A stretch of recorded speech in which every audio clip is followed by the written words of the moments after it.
É isso que constitui a igreja. Aqui você tem praticamente todas as características da igreja de acordo com a teologia sistemática. A igreja é una, só tem uma igreja, é a igreja de Deus. Ela é universal, ou seja, ela se manifesta em todas as partes do mundo, não só em Corinto, mas em outros lugares, como diz aqui. E ela é santa, ela foi chamada por Deus de entre o mundo para ser santa. As 3 características da igreja estão aqui já na introdução. É isso que é a igreja. E isso aqui deveria ampliar os nossos horizontes, não é? Para, por um lado, a gente entender que o reino de Deus é maior do que o nosso círculo. Por outro lado, entender que ele é restrito àqueles que invocam o nome do Senhor Jesus em verdade e que foram chamados por Deus para se separar do mundo e viver para a glória de Deus. Mas ela é também a igreja que está em Corinto. E aqui você percebe que no pensamento de Paulo existe uma distinção entre... não é uma distinção. A gente percebe que na mente do apóstolo Paulo, a igreja de Deus, ela se expressa localmente. É a igreja de Deus, ou seja, composta daqueles que Deus amou, elegeu, predestinou, chamou, antes da fundação do mundo. É o povo de Deus, mas esse povo de Deus se reúne. Esse povo de Deus se localiza. É a igreja de Deus em Corinto. O que chama a nossa atenção para a relação entre a igreja invisível, igreja de Deus, e a igreja visível em Corinto. Então, o que são igrejas locais? O que é a igreja de Deus em Recife? É a congregação, é a reunião daqueles que pertencem a Deus, mediante Jesus Cristo. A igreja invisível, ela se expressa em comunidades locais. Corinto era uma expressão visível da igreja de Deus. E com a situação da igreja de Corinto? O que chama profundamente a nossa atenção é que, apesar de todos os problemas que maculavam aquela igreja, que empesteavam a igreja, por assim dizer, a maneira como Paulo se dirige a eles. Primeiro, Paulo diz assim: a igreja de Deus que está em Corinto. Então, apesar de todos aqueles problemas, ainda era a igreja de Deus. Não era a sinagoga de Satanás ainda. Paulo ainda não via como seita. Ainda não via como uma igreja que estava completamente corrompida. Não é? Então, da perspectiva do apóstolo Paulo, eles tinham que errar muito para poder sair de debaixo dessa classificação de igreja de Deus. O que nos leva a pensar que nós deveríamos ser mais pacientes. E lembrar que o reino de Deus é maior do que a gente imagina. Que a misericórdia de Deus é maior do que a gente imagina. Uma igreja complicada dessa, e Paulo se dirige a eles como sendo igreja de Deus, ou seja, a igreja que pertence a Deus, ou a igreja que Deus construiu, a igreja que Deus erigiu. Pode ser qualquer uma das duas interpretações, mas nós vamos tomar no sentido de a igreja que pertence a Deus, que Deus fez nascer, que Deus deu origem, uma igreja genuína, é uma igreja verdadeira. Isso que a expressão significa. Já, se ela é de Deus, significa que ela não é humana, não é do diabo. Então, ela é uma igreja verdadeira, ela é a igreja de Deus.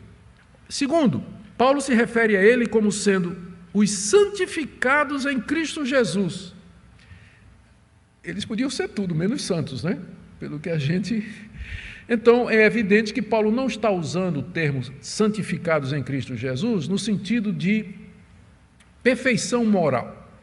A palavra santo, ou o verbo santificar, tanto no hebraico quanto no grego, eles têm na raiz a ideia de separação.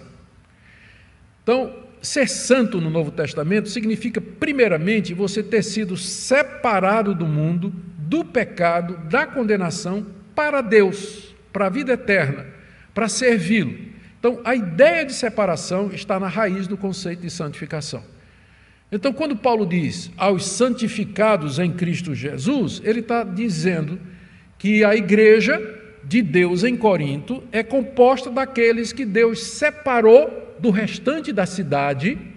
Deus não elegeu a cidade toda, né? Deus não chamou a cidade toda, mas Deus chamou um grupo, que é a igreja de Deus em Corinto. Deus chamou esse grupo, que Deus separou para si.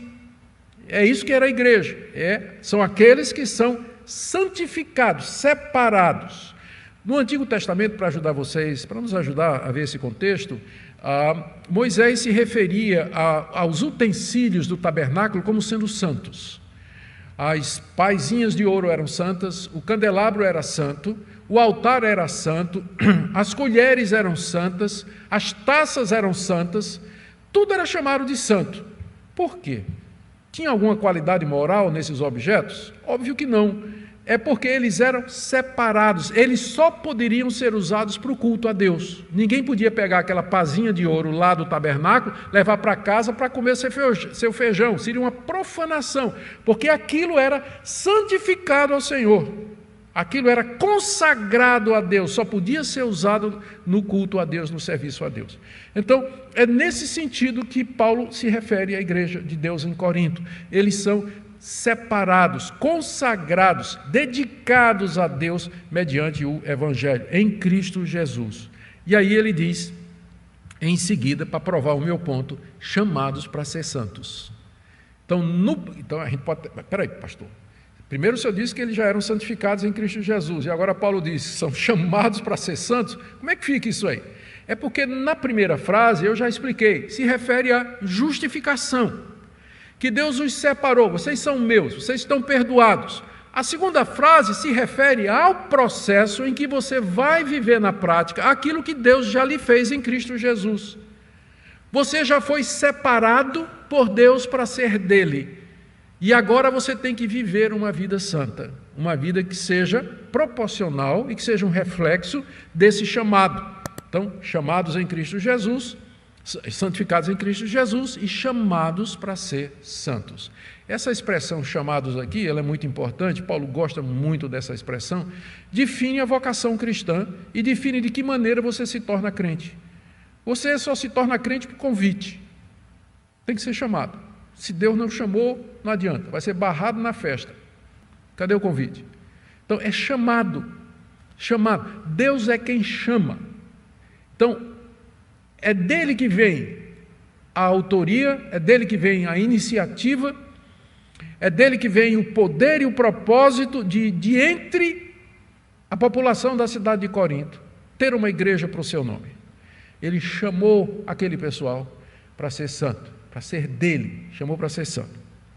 É claro que ao fazer isso, nós vamos ver, não anula a responsabilidade dos coríntios, porque se anulasse, por que Paulo escreveria uma carta de 16 capítulos dizendo assim, vocês têm que fazer isso, vocês têm que fazer isso, vocês têm que fazer isso? Então, Deus nos chama, e isso não anula a nossa responsabilidade para com Ele. E Paulo aqui acrescenta, não é? Veja que espírito ecumênico no bom sentido, né? O espírito universal de Paulo, ele não achava que só aquela igreja de Corinto era a igreja de Deus. No final ele diz assim, com todos os que em todos os lugares invocam o nome de nosso Senhor Jesus Cristo, Senhor deles e nosso.